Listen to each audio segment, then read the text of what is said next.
Anybody, anywhere, It's time to take command with former NFL tight end Logan Paulsen. This pass caught by Paulsen, the tight end. And from 106.7 The Fan, Grant Paulsen. Welcome into Take Command. Logan's family vacay continues. Grant Paulsen with you. You can check me out on 106.7 The Fan from 2 to 6:30 every single day. Of course, you can watch the pod on 106.7 The Fan and Team 980 YouTube channels. And it's a special Take Command because we have with us today a legend, one of the great Redskins of all time, a Super Bowl champion, an MVP in the National Football League, and a former Player of the Year and Man of the Year in the league. Joe Theismann is with us. Joe, so cool to have you on Take Command. Thanks for hopping in. I appreciate it, Grant. Once again, I'm a backup. You know, I started my career as a backup, and now with Logan on vacation, I guess I'm just a backup again. It's life runs full cycle, though. Hey, Logan better help that you're not as good at this as you are after getting your other shot after having been a backup. He might be in trouble. But no, it's great to catch up with you. I always like to tap into both your thoughts on what's going on with the team now and then talk about some of the times when you were playing. So I guess why don't we just start with what a big year this is ahead. It's going to be year 3 for this regime that proved right away they knew what they were doing, getting to an NFC championship game. Adam Peters, Dan Quinn and company, and Jayden Daniels going into year 3. What's your feel about just the overall import of this season as we're now deeper into this outfit 3 years in? Everything I hear about this particular football team, it has a great energy level. And I think that's part of it. I think chemistry is so very important to the success of any organization, especially a ball club. Jayden coming back healthy is going to be very, very important. Last year was just a tough year all the way around. Go 5-12. We're out of a lot of games early. We just couldn't quite get to where we wanted to go. I think there were pieces that were missing, Terry's holdout, and a lot of other different things that happened to this football team. But now I think we're in a really, really good, solid place. I think a good draft, signed some really good free agents. I know Jayden's going to come back with a vengeance to prove that last year was just one of those things that happened, and I'm looking for him to have a terrific career going forward. I think it's going to be different. It's going to be challenging. I mean, all you need to do is take a look at the first 3 games. You go Eagles, Cowboys, Seattle. We're going to find out exactly who we are in a hurry. Not that everybody says, well, it's only one game here. No, I think for us, it's very important that we get out and set the tone because they're on the road. 2 of them are on the road. Yeah, I want to get into that schedule in a moment. And Jayden, you said something that interests me, though. You talked about the chemistry. It does feel like, they use the word brotherhood in the building a lot. Yeah. It does feel like that's an authentic thing that Dan Quinn has really tried to cultivate. And I'm, from a bigger picture point, I wonder, you were talking, not just football, but organizationally, all types of businesses. Is that more of a GM thing or a coach thing, do you think? The chemistry in terms of player selection where these guys will fit together and I've got to evaluate that? Or is that up to Dan when everybody gets in the building? Because that seems to be his secret sauce, maybe. I think it's both. I think, Adam's done, I think, an excellent job finding people that fit the character of this football team. You want character guys. You need guys that, will be there. I remember asking Joe Gibbs, what does he look for in a championship player? He says, character, intelligence, and ability. I said, Joe, everybody wants those 3 things. He says, no, that's the order in which I look for people to add to this football team. Character first, because we're going to go through some tough times. We need guys to be there. Intelligence. I mean, you take a look at the size of the game plans and you look at the wristbands of the players. I mean, I laugh about that Dan Marino commercial when he has to put his glasses on to look at his wristband. But it's true. The game plans are so expansive. So it's character, intelligence. And then, oh, by the way, how fast are you? How strong are you? What's your 40 time? All those different things come in. And I think Dan's built this football team this way with the help of Adam. The 2 of them work in lockstep together. And I think that's what you have to have. That's why so many coaches want control of who's on their team. I think in our case, we have a great position with 2 guys that really understand what one needs and what the other one's looking for. And so I would say it would be very difficult to choose one over the other when it comes to the chemistry of this football team. Joe Theismann, Grant Paulsen, take command. On the intelligence part, thinking about the wristband, How much has the verbiage and the length of play calls and the complexity of even offensive, offensive design changed since you played, or were all of those things true when you played to the same extent? Some places were, like San Francisco, the way Bill Walsh put it in offense. A lot of the terminology is still used today. It's a very expansive offense. Like, for example, our offense was based on numbers. Most of the other West Coast offenses were based on verbiage, numbers, and signs. And so just real simple, I'll give you a play. We'd go trips right, which is a formation they use today. It means you got one receiver to the left, tight end to the right, and two receivers to the right, and one running back in the backfield. So you've got, that's trips right. And you go 989 Y cross sneak. And what you used to do is we number our routes 0 through 9. 0 was a hitch. 1 was 0, 1 were hitches. 2 was a quick post. 3 was a 10-yard out. 4 was a curl. 5 was a deeper out. 6 was a deeper curl. 7 was a corner. 8 was a post. And 9 was a go. And the way it was designated for us, which made it really, if somebody came into our organization, you could catch on to our plays in one practice. All you needed to do was know where you lined up. And the way we started the call of our plays, 989 Y cross sneak, 9 would be the single receiver side. That's the first digit. The second digit would be the inside receiver. The third digit would be the outside receiver to the two receiver side. And then you tell everybody else what to do. Y cross sneak. So you're telling the tight end to cross, you're telling the back to sneak out. And that's how simple it was. And we use signals to get in. I've not worn a helmet. I've been meaning to do this. I've talked to Dan about having the chance to do it. I'd like to hear what it sounds like when the communications come in from the sidelines now with the headsets the way they are inside the helmets. The other thing, too, that scares me a little bit about the development of young players today is when you have a headset, it only cuts off with 15 seconds to go. So the coach can talk to you up until 15 seconds. Ours was a quick signal, and you basically called the play. And you had time. I had time to turn to Art Monk and say, listen, Art, if we got a 3 route, okay, we got an out. If he sits outside, just plant your foot and go up. I'll throw it up the field. I don't know how players can communicate with other players in the huddle when they're staring down at their wristband and just regurgitating what they heard in their ears. I think it takes away an element of communication inside the huddle that we had before. Was the play clock 40 seconds then as well? I think it was, yeah. I'm pretty sure it was. How did they signal the I'd wind up with about 15. I'd wind up with about 25 seconds to do my thing. Just to do it, you went at the line. How did they signal in the plays? Was that actual like hand signals or body signals, like 9, 8, 7, 6, through the body. Almost like a baseball coach. It's exactly what it was. Yeah. Don Bro is our signal guy. And they allowed us to sit and sort of design our own signals too. And Bro was unbelievable. I mean, he'd stand right next to Joe and you'd see him doing all kinds of things. And I laugh sometimes when I think about, some of the particular descriptive ways that we came up with stuff that he wouldn't do. How would you combat, or maybe you didn't have to, but if someone was doing that today, you're having cameras trained on you and everybody's seeing it constantly and everyone would know your signals. I'm thinking like Belichick, Spygate, that kind of stuff. Did you change them week to week, or was that really not something you had to worry about?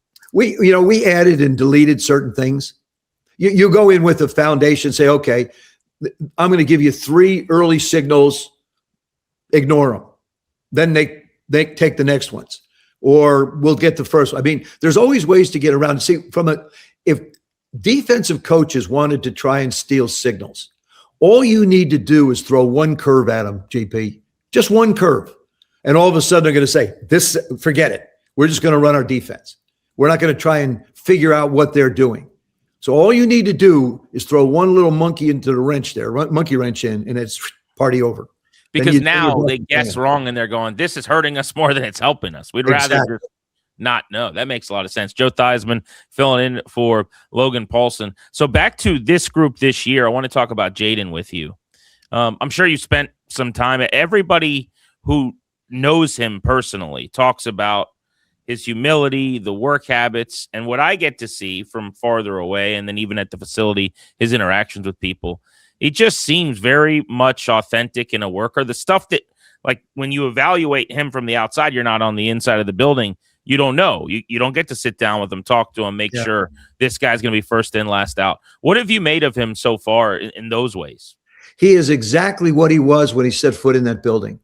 He's humble. He's hardworking. He wants to be great. He doesn't want to be good. He doesn't want to be a good quarterback. He wants to be great. And he puts the time in to do that. And he has wonderful interaction. You walk through a locker room and you see the interaction with the other players. That the locker room is a very sacred place, a very unique place where you build relationships. That's why coaches spend so much time figuring out where they're going to put the players. You don't want to put a bunch of rookies together. You want to put them with some veterans. You want somebody who can influence them in a very positive way. And Jayden's one of those guys that just, his smile is just lights up a room. He's unflappable when it comes to being able to be in a big moment. We've seen that. You make a list of the things that you want to see in a quarterback, a championship quarterback, a guy of a high level, and he checks every box as far as I'm concerned. Yeah, physically too, on the field, the accuracy, the touch, some of what he displayed, particularly in his rookie year, because there were a lot of injuries last year. He only had 4 games he started and finished, and I didn't realize this until we were talking to someone recently. There are only 2 times where he would, back-to-back weeks get his work in during the week and play in that game. It's really hard to sustain when that's the case. Do you worry at all about durability with him, or do you think last year was kind of fluky? I think last year was a bit fluky, to be honest with you. A lot of guys go through things early in their career, and then they sort of find their way, how to protect themselves. That's the biggest thing with him. Because he was asked to run so much, he puts himself in harm's way quite a bit. I don't think it's going to happen as much this year. I think he's going to work under center a little bit more, which will be great for him. It'll be great for our running game. It'll be great for the pass protection. He can get the ball out of his hands with one quick look. He doesn't have to hold on to it. It's going to be hard to have free runners all the time when you're not in the shotgun all the time.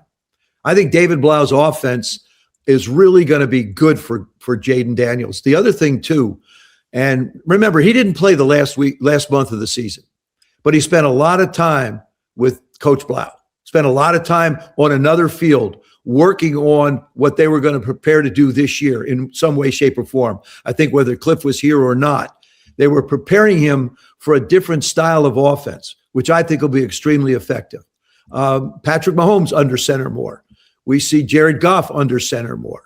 See a lot of guys going under center. Caleb Williams under center a bit more. It's the play action is so much easier when you're under center, and then your drops, the protection, all of those things work together. And I think that's going to be a big part of what we're going to do offensively. And one of the things I had not considered that you just said is the offense actually could lead to fewer rushing attempts from him. Not because they're going to ask him to run on design runs less. That's probably true too. And that's obvious. But the ball comes out faster. Absolutely. And a lot of those scrambles come from things breaking down or him holding the ball, and now something leaks at the line of scrimmage and you kind of run out the other side or whatever. In theory, if things go as planned, this is very much a pre-snap, make your decision. We know where the ball is going, and the time to throw should be lessened. So maybe there will be less scrambles, like the non-design runs as well. But yeah, obviously the protection up front is going to dictate a lot of that. And I think our guys have been pretty good. The one thing I've noticed over the last couple of years is we don't talk about the offensive line, which is great for them because no holding penalties, no offsides. Our guys have been very disciplined. And when you're not talking about an offensive line in a negative way, that's a positive thing for the offense. And like I said, when you run play action, it causes people just to hesitate for a split second. And that's all you really need to get the ball out of your hands. And again, it's not a system he's unfamiliar with. So I think this is the year that I think things will happen. I've always believed this. The first year, I don't care who you are, you learn how to be a pro. You learn how to take care of your body. You learn how to get your rest. You learn your study habits, and you're learning the offense. The second year, you study what people are trying to do against you, particularly as an individual. not necessarily conceptually as an offense, but you study yourself. You say, okay, what did they try to do to me? The third year, it all should come together. That's why, I'm still a big proponent of guys sitting and watching for a little while. I wouldn't want to do it, to be honest with you. Yeah. But the fact of the matter is, I still think it doesn't hurt to take the time. We've seen it with Aaron Rodgers. We've seen it with Colin Kaepernick. We've seen it with different individuals that have sat a little bit and waited for their opportunity. And I think they're more prepared in a lot of different ways to be able to step in and do the job they need to do. I want to get back to that with Joe Theismann in a moment. Going back to being under center, I've always been a proponent of it for a couple of reasons. Namely, when I was covering the beat daily, Kyle Shanahan was calling plays for Mike, and that was kind of still the way I see offense, was what I learned from a lot of those guys that were here. Right. McVay, LaFleur, those guys. But for me specifically, you marry run and pass easier, I think, when you're under center. Yeah. And just talking to defensive players, they don't like under center as much because they feel like less is dictated in terms of directional runs. So if you're, that's why pistol has become in vogue, I think, because you're not tipping. But if you're in the shotgun on the right, you're probably running left and vice versa. I mean, for you guys used to combat the thing that a lot of quarterbacks don't like. Like Caleb Williams last year complained when he got under center with Ben Johnson. There was that split second, half second where your back is to the defense, and now you got to whip back around and see what's changed. Because everyone's now, in the safety position, they're flipping formations or they're doing things, and maybe they're confusing you. You guys, I feel like, used to just drop straight, like looking forward the whole time, rather than the play action, like stretch that you see Peyton Manning and these guys do. When did that change? I probably with Peyton a lot. I think, you go back, 10, 15 years, longer maybe. The thing about turning your back is there's a moment of deception where the defense doesn't know where the ball is. So even though you've turned your back, you've bought yourself a little bit more time. Plus, most of the routes that are run from play action are designed for half the football field. They're not designed basically to scan from receiver 1 to receiver 2 to receiver 3. You know where your outlets are if you need to go somewhere, but you get it out of your hands quicker. Your decisions are quicker. It gets the defenders into a drop, and you sit and study film and you see where they're going to be. And throwing a football, JP, is all about getting the ball out of your hands and anticipating where the receiver is going to be. You anticipate the hole that they're going to be in. Now, today, you have a lot of 50-50 balls, which I'm not a big fan of. I still think throwing to open receivers is a unique thing and something that, I think most quarterbacks would like. But you're still going to have these guys that just go up with 50-50 balls. Doesn't matter whether you turn your back or not. If you're taking a shot, you're taking a shot. But you have to find the safety, and it does give you enough time to be able to identify if that's where you want to go or you want to drop it down a little bit. Who would have been, most of the highlights I play in my head from you're throwing deep to someone who's open on a post, or, it's Monk, as you said, working in the middle, and you guys have schemed him free with the number system. Like, were 50-50 balls a thing, or was there someone you would ever lob it up to and say, go get it? Probably only on fades down around the goal line. That would be the only time you put it up high enough. Maybe Art could go up and get it, possibly Charlie. But if you look at a lot of the throws that I've made, the two in the Super Bowl, one to Charlie, one to Alvin, they beat the defenders. When you're down around the goal line, it's the receiver's job to beat the defender at the line of scrimmage and give me a place to throw the football, usually high and outside or lofted outside. But I wasn't a big 50-50 guy. When we put in the 2 tight end offense, it changed everything. We made free safeties come and support run. We made strong safeties go into coverage. So we would run our, Charlie series, Charlie 10, Charlie 30, Charlie 50, and then run a post in behind them. So it wasn't a question of 50-50s back then. Same thing with all in balls. When we run our 4 routes, you're throwing into a hole. You're anticipating where that's going to be. You control the underneath coverage with your backs, and then you work your receiver or tight ends in behind it. But I wasn't a big fan of throwing it where somebody was covered.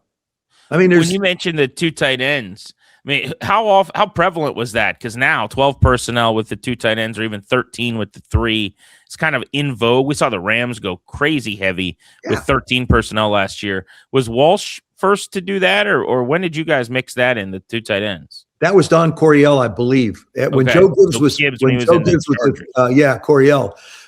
Bill Walsh was the Kyle Shanahans and the Matt LaFleur's. That's the West Coast offense. Yeah. Coach Walsh was the West Coast guy. And as a matter of fact, interestingly enough, he asked Joe Montana if he wanted to go to the shotgun, and Joe said no. Joe wanted to work under center. Coach Gibbs wouldn't let me work in the shotgun. As a matter of fact, it's really funny. When you got a back like John Riggins, if you go to the shotgun, you're taking away John's effectiveness. You're basically limiting the things that you can do with him. So I remember we were playing the Raiders. We finally put the shotgun in training camp in 1985. We're out playing the Raiders in the Coliseum. They're in Los Angeles. Ball gets snapped over my head on third down. I recover it. We punt. I walk to the sidelines, and Joe says, no more shotgun. I said, Coach, he goes, eh. He always used to do that to me and tell me to shut. He goes, no more shotgun. That was the end of my shotgun experience. But it come to find out that Joe Bugle, God bless him, God rest him, he got in Coach Gibbs's ear. And he said, we just don't look very good in the shotgun. John doesn't look very good just standing back there with nothing to do. And we had this conversation. Yeah. So he basically talked Coach out of the shotgun. And other than, one preseason game or two preseason games, and it was one game against the Bears where I got beat up so bad we went to the gun. It was like end of 84. I mean, I just got the Cardinals pummeled me. Cowboys pummeled me. And then the Bears did pretty much the same thing in that set. But that's the only time I've ever been in the gun. For somebody that moves, you love it because you can always make somebody miss and you can always identify free runners quickly. But I think from an offensive concept to be under center, you have so many more ways to disguise the things you want to do, both running and throwing the football. And it gives you, I think, a distinct advantage. Joe Theismann, former MVP, of course, led the league in yards per attempt in many categories in a 14-win season where he won that award, a Super Bowl champion. I want to talk about your career even after football and all the things that you did in the game as we continue on Take Command.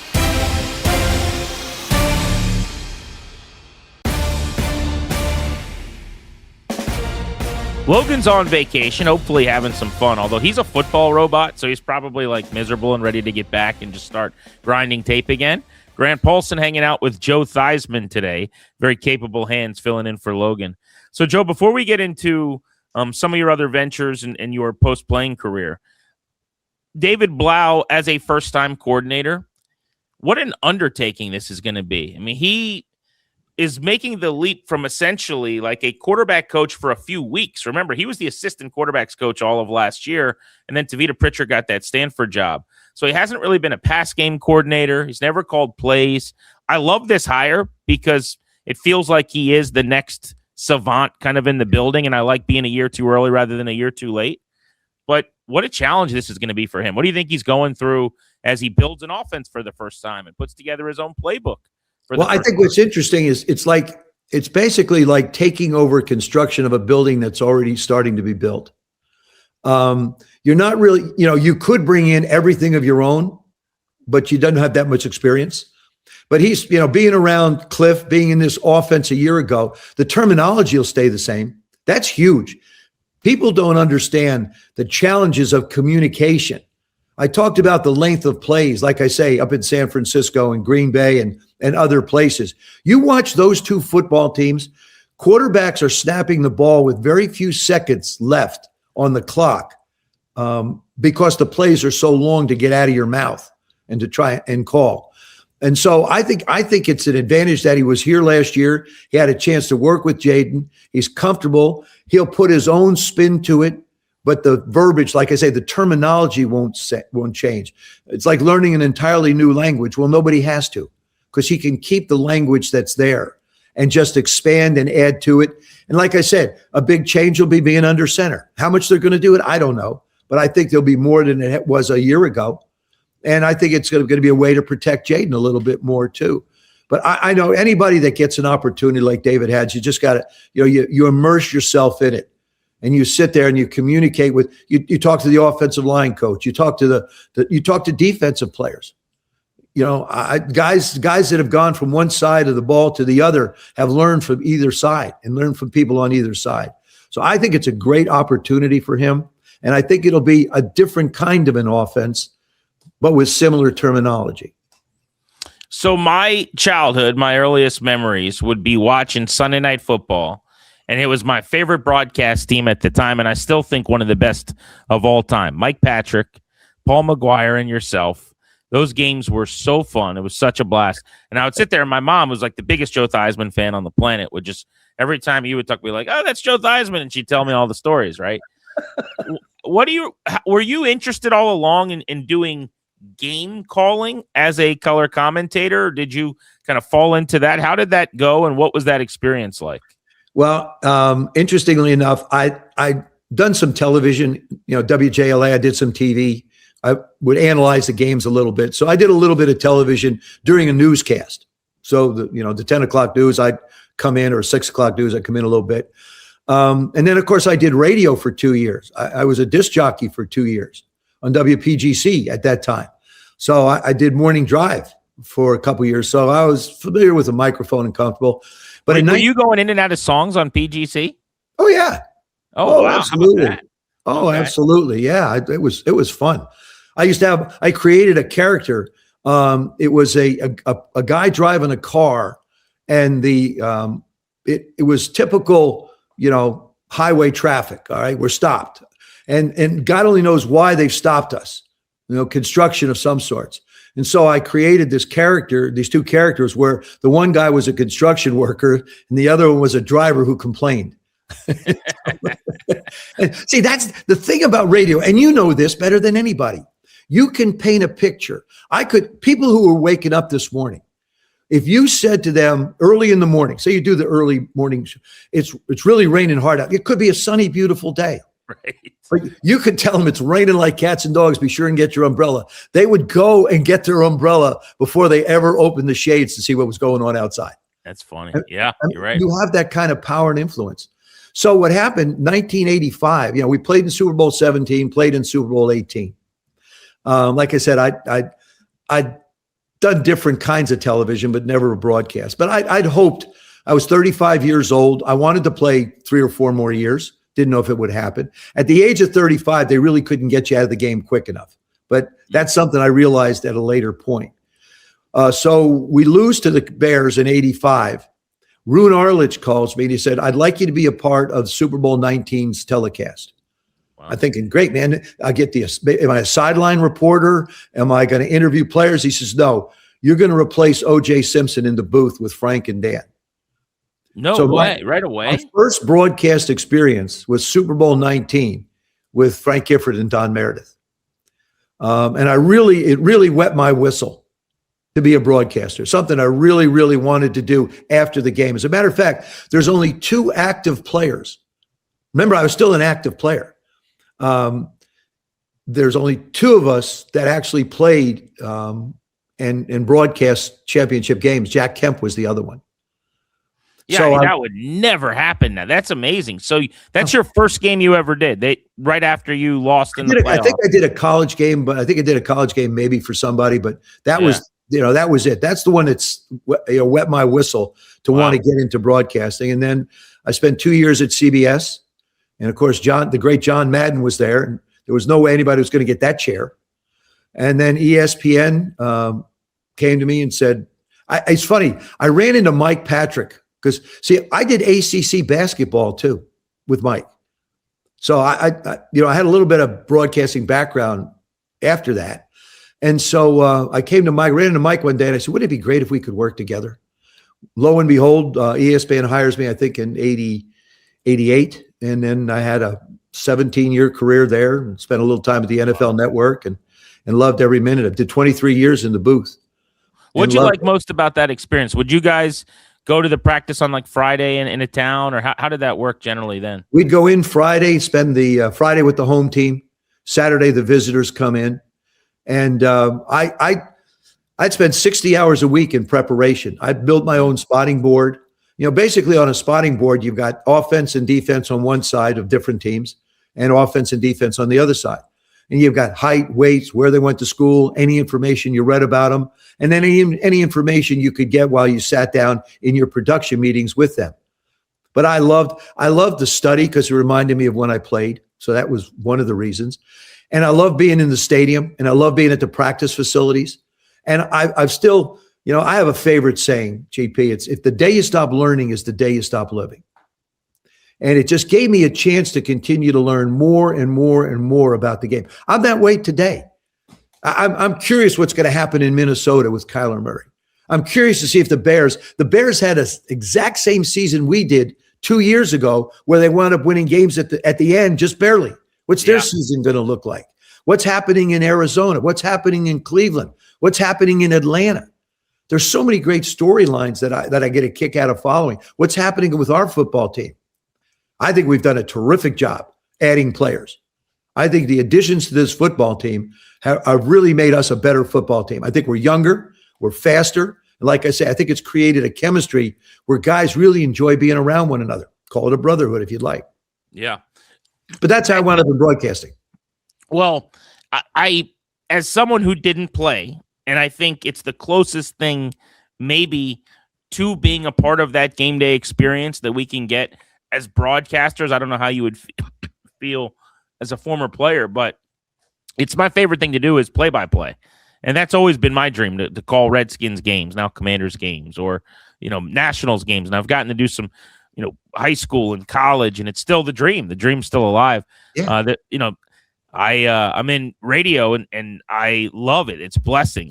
It beats work for a living, right? To talk about my teams. It really does. Long. If you find a passion, if you find something you love and you get a chance to work in it, my gosh, like I do motivational speeches now. And people say, well, you know what, Joe, you're at a stage of your life. Why are you on the road? Why? Because I love it. I love to share stories with people. I've been blessed unbelievably in my life, GP. I've had a absolutely incredible life that I've met so many wonderful people that I've tried to learn from and share stories with people. And of course, the experiences as a part of the Redskins and being around the Commanders, getting to know the coaches, getting to know the players. I just really, really love it. I love trying to learn things. I listen to classical music. I read different kinds of books. If I go on the road somewhere, I find an art museum. I mean, how can I broaden my horizons? And I'm a great believer in our military. I'll take a second now just to thank the men and women that put on the uniform and protect us. And one of the things I talk about in my speech is people call us heroes. And believe me, we appreciate that. I have people come up and say, oh, Joe, you're my hero. You were my dad's hero. You were my grandfather's. I was going, well, let's not quite go to grandfathership. Okay, let's sort of stay a little more current. Yeah. But, I tell people, we're just people that God gave a gift to. The ability to do certain things physically, run, jump, shoot, whatever it might be. I said, the men and women that put that uniform on every day, make sure that we have a life. And I ask people to do this.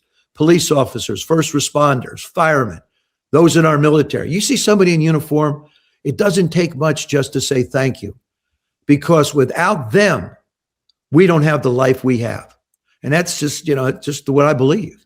No, and it means a lot to those people too. The time that I've done that, you can legitimately tell they're moved by it for sure. They don't hear it. Yeah.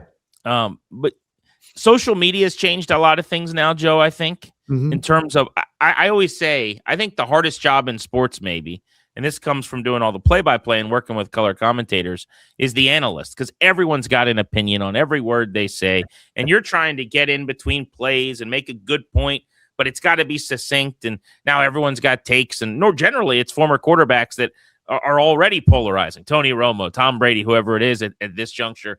Do you watch games still and kind of evaluate analysts, or like, oh, I like what he does here or not here, or do you coach any of them, anything like that?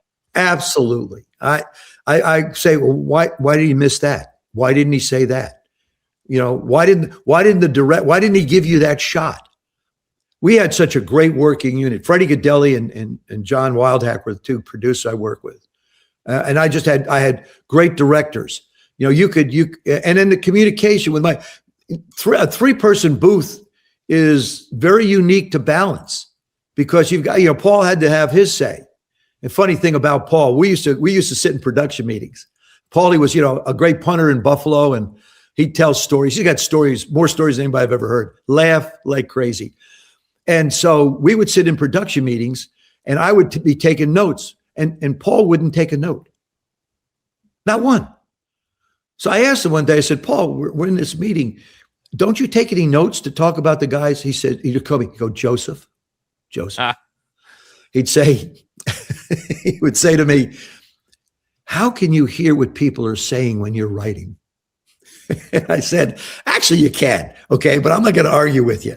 Yeah. And the other thing too about Paulie is when we were on the road, I'm probably going to tell a story here. I shouldn't, but I will. Paul loved Budweiser. We're in Green Bay. We walk into a restaurant up in Green Bay, Wisconsin. They don't have Budweiser. We had to leave. Paul admitted it.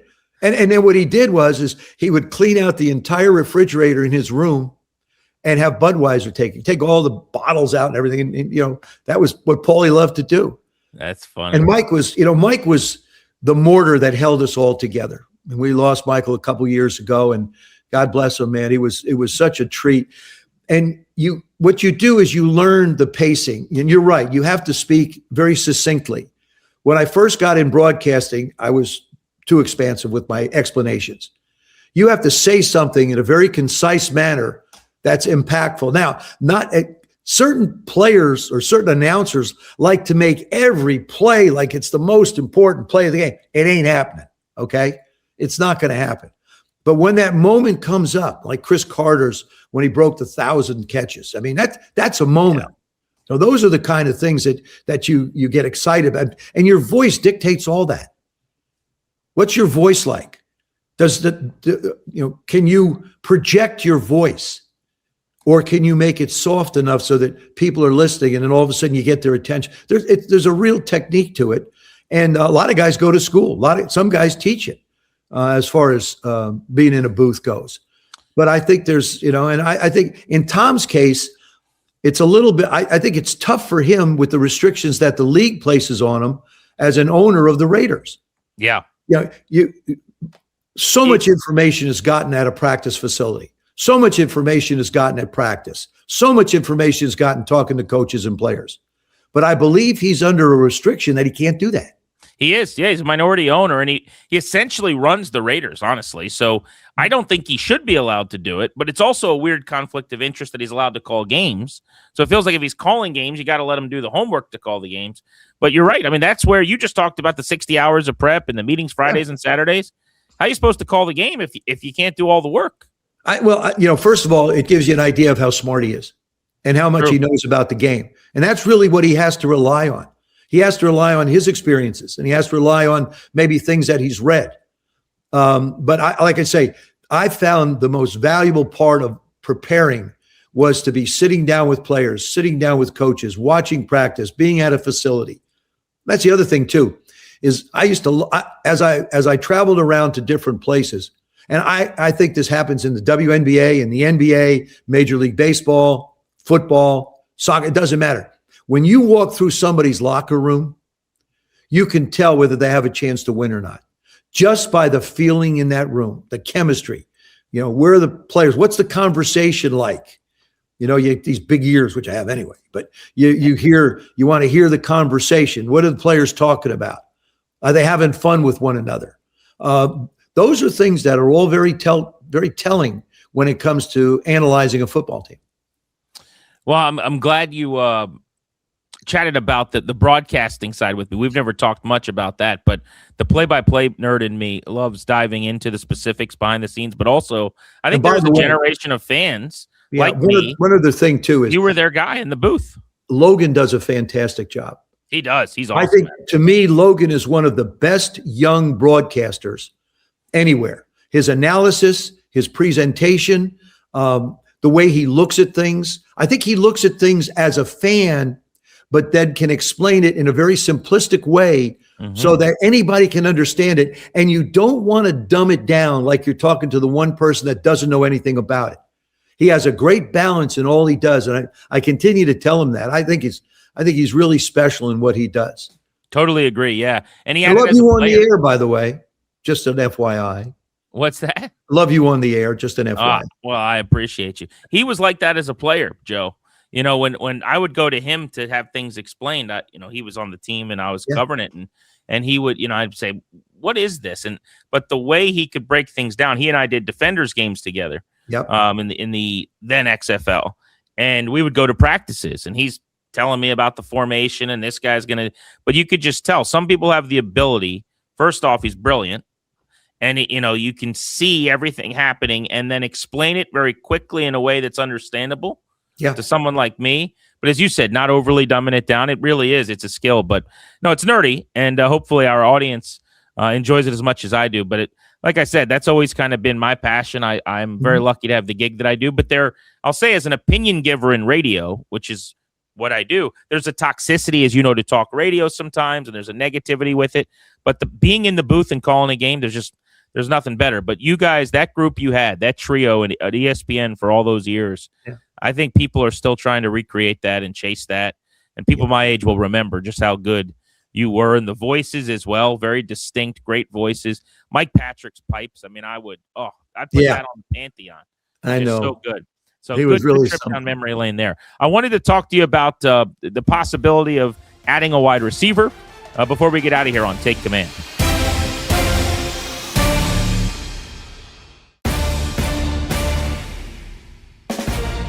Welcome back on Take Command. Joe Theismann hanging out, a special episode. This has been a lot of fun.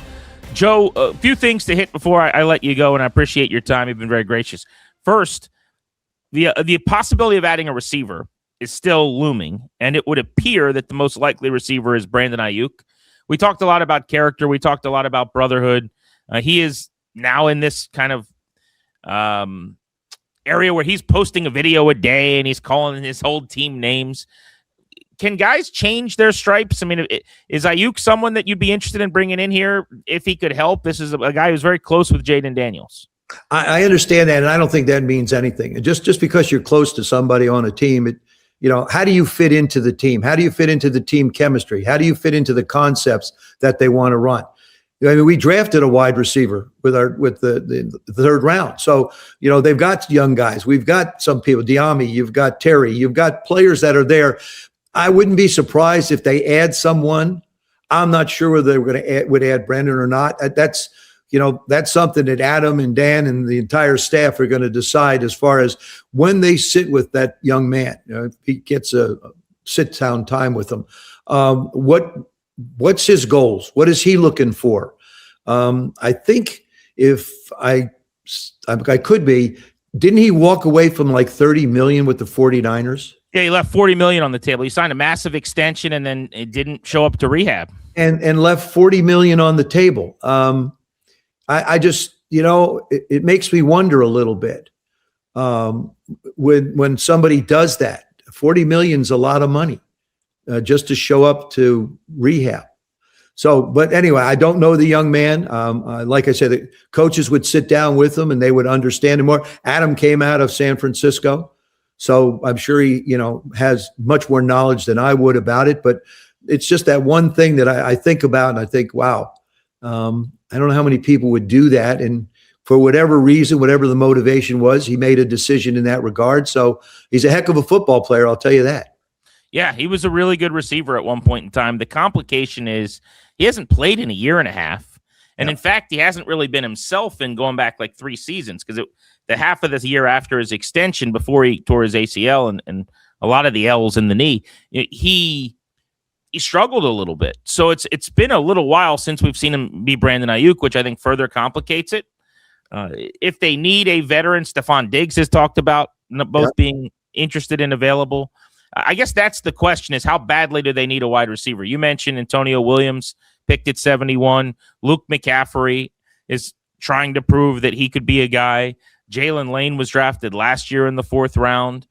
They brought in Van Jefferson and De'Ami Brown. So there's names, there's guys in the room if they want to just give them an opportunity to flourish. But do you want to try to take a bigger swing, I guess, is what they have to debate. I think it never hurts to look. It never hurts to keep your options open. And certainly it's a position where if they added somebody, I don't think anybody would be surprised. But the other part, we've got training camp coming up. Lots of deals happen. going into training camp. Lots of openings happen. Players get opportunities. Might be someone that, Adam and Dan are interested in someplace else that maybe they'll make a deal for. I mean, remember, we only had 6 picks this year. And so I think this is a very critical year. One of the things we haven't talked about is Jayden's getting close to that time where it's going to change our salary cap considerably. Yeah. That's why I think some of the moves that we have made, a lot of them, are smart moves. You're doing some things and locking some people up and adding some young players at a time when you have money to be able to spend. Because, like I say, Jayden's probably going to be a very expensive proposition coming forward here next year or so. And you want to pay guys like him as fast as you can because the cap keeps exploding. And oh God, the numbers.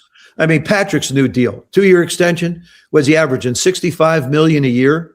Mm-hmm. Here, put this into consideration. In 1984, the highest paid player in the National Football League was Warren Moon at $1.4 million. I was the 4th highest paid player at $1 million. And you know something, I don't begrudge these young guys one penny.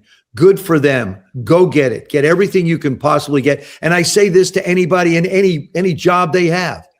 If you feel you're good enough and you have the opportunity to make money and take care of your families and live the life you want, good for you.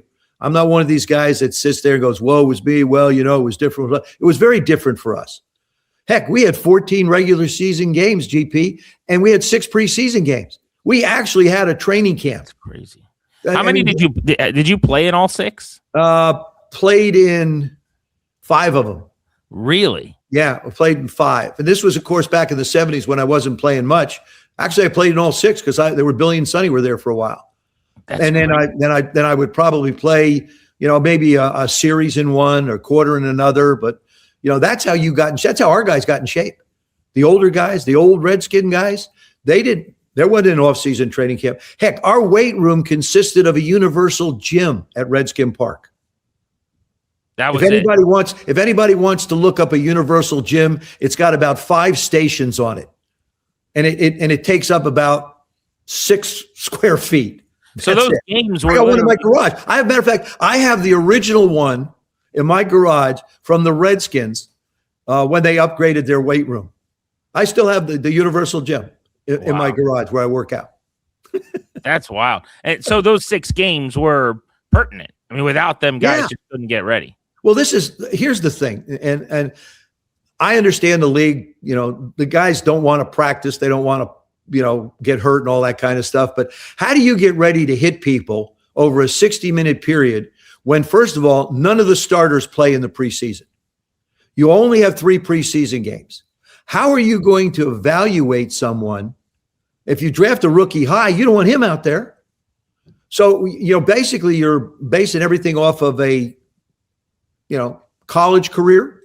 What did they do in college? What did I see in minicamp? What did I see in OTAs? What do you see in shorts and a baseball cap with guys? That's why I always look at the early part of the season. To me, the first 2, possibly 3 games of the season, now that we're at 17, going to 18, are really modified preseason games. What kind of conditioning? Let's say it's September and you're going into Tampa or Miami as a visiting team and you're going to play. What kind of shape are you going to be in? Let's say a northern team goes down to play. It's tough. It's tough to be in any kind of shape. So, and that's why you see the ball on the ground a lot more early in seasons. Guys aren't used to getting hit. They're not used to taking shots. That's been the trade-off, by the way, to your point is maybe the injuries are down and you get more guys into the regular season, but the quality of the football, and I think even the teams that do this and the coaches acknowledge, it's not as crisp, it's not as clean in those early weeks. Joe Theismann's in for Logan. I know you've got something pretty cool coming up that you take part in. The American Century Championship is on the 10th to the 12th of July. I'll be watching it on NBC. Tell me about it. And Peacock, it's the 37th tournament that we've had. The American Century Golf Championship is on, like I say, you mentioned NBC and Peacock, July 10 through 12. It's an opportunity for all of us to get together. This is my 36th of the 37. So I'm really looking forward to getting back out there. Jerry Rice, Jerome Bettis, Steph Curry, Annika Sorenstam, John Smoltz. The list goes on and on. There's about 80 quote-unquote celebrities from all walks of life. motion picture, movies, television, every sport you can imagine. But we've created something that's really, really unique. Well, first of all, it's a $750,000 purse. We expect over 70,000 fans.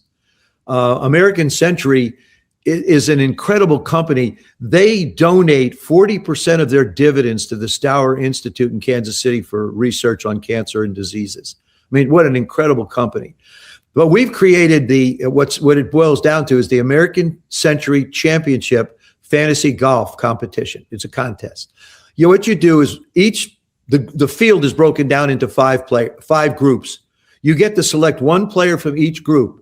If you win that particular day, it starts on Friday.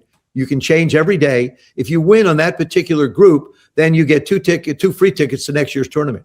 If you win the overall, you get a $10,000 check to be able to present to the charity of your choice. Wow. And you can log on to accfantasygolf.com.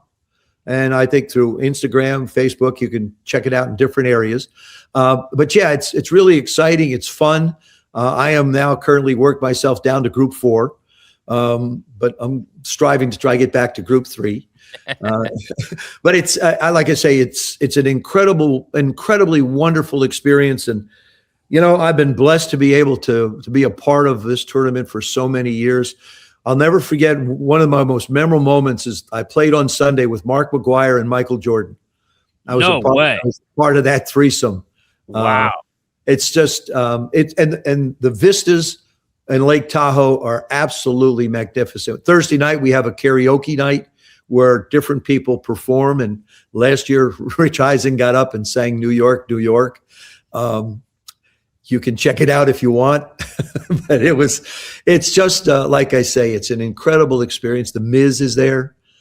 We have people from every possible celebrity status. I was listening to something recently, and Jason Bateman, the actor who I really like, is talking about. He goes, I think he's terrific.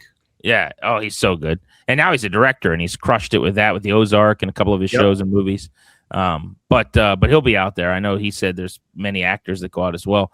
I'm just curious, of the athletes now, is there someone that's known as kind of like the de facto best golfer or someone that's been impressed you over the years that you'd say is like, if they wanted to, could play on the tour or whatever? Well, Tony has played. Tony Romo is one of them that'll be there. And Tony has really been hurt the last couple of years, hasn't played. He won it a few years back.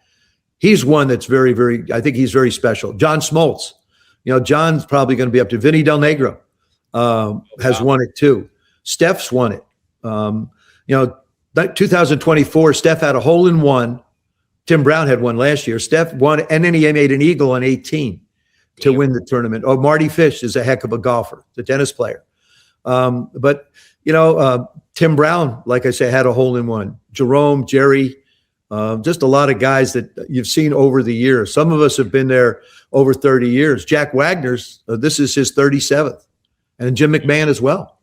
Those two guys have been there for every tournament that we've had. And like I say, I really feel like, when you watch the tour, you see like a particular par 3 where they've built the stands and everything. I think they got that from us at Lake Tahoe on the 17th hole. I remember when we first started this tournament so many years ago, there were about 400 people on the 17th hole, and it's right on the lake, about 10 boats. Now there's 80 boats and about 2,000 to 3,000 people. The attendance will be upwards of 70,000 over the 3 days. So it's exciting. It's fun. American Century's done a fabulous job with it. Jonathan Thomas, our chair and CEO, has been a great visionary as we go forward, and it's exciting. So NBC, Peacock, July 10th through the 12th, the American Century Championship.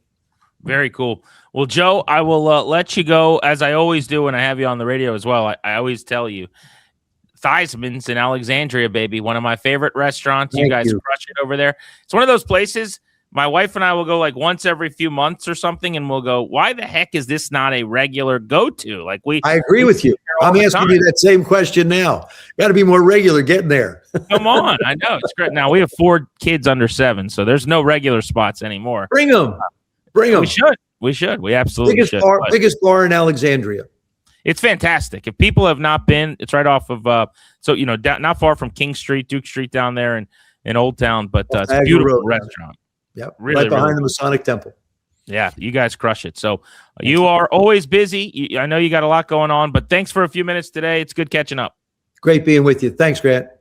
Logan will be back from his vacay with, I'm sure, stories to regale us with from his first ever cruise. We will chat about that on the next Take Command. For now, Grant Paulsen saying so long.